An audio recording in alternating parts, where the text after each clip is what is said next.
السلام علیکم ورحمۃ اللہ وبرکاتہ۔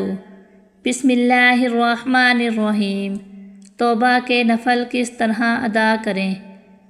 جیسے نماز پڑھتے ہیں ویسے ہی پڑھنے ہیں۔ اس میں کچھ دعائیں ہیں جو پڑھنی ہیں۔ نیت: ثنا سورۃ الفاتحہ کے بعد 7 مرتبہ سورۃ اخلاص پڑھیں۔ بسم اللہ الرحمن الرحیم۔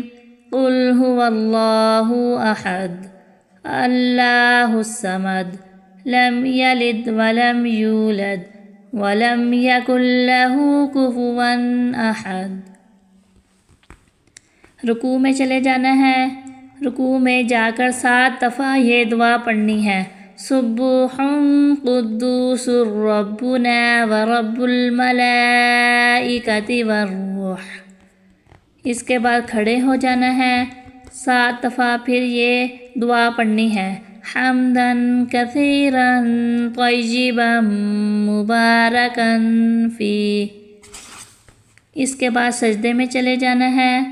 سجدے میں 7 دفعہ یہ دعا پڑھنی ہے: اللہم اغفر لی ذنبی کلہ ودکہ وجلہ واولہ وآخرہ وعلانیہ وسرہ۔ اس کے بعد اٹھ کر سجدے سے بیٹھ جانا ہے۔ پھر 7 دفعہ یہ دعا پڑھنی ہے: اللہم اغفر لی وارحمنی واہدنی وعافنی وارزقنی واجبرنی وارفعنی۔ 7 دفعہ یہ دعا پڑھنی ہے۔ باقی کے نفل بھی آپ دوسری رکعت بھی ایسے ہی ادا کرنی ہے۔ پھر تشہد پڑھ کر 3 دفعہ درود ابراہیمی پڑھنا ہے۔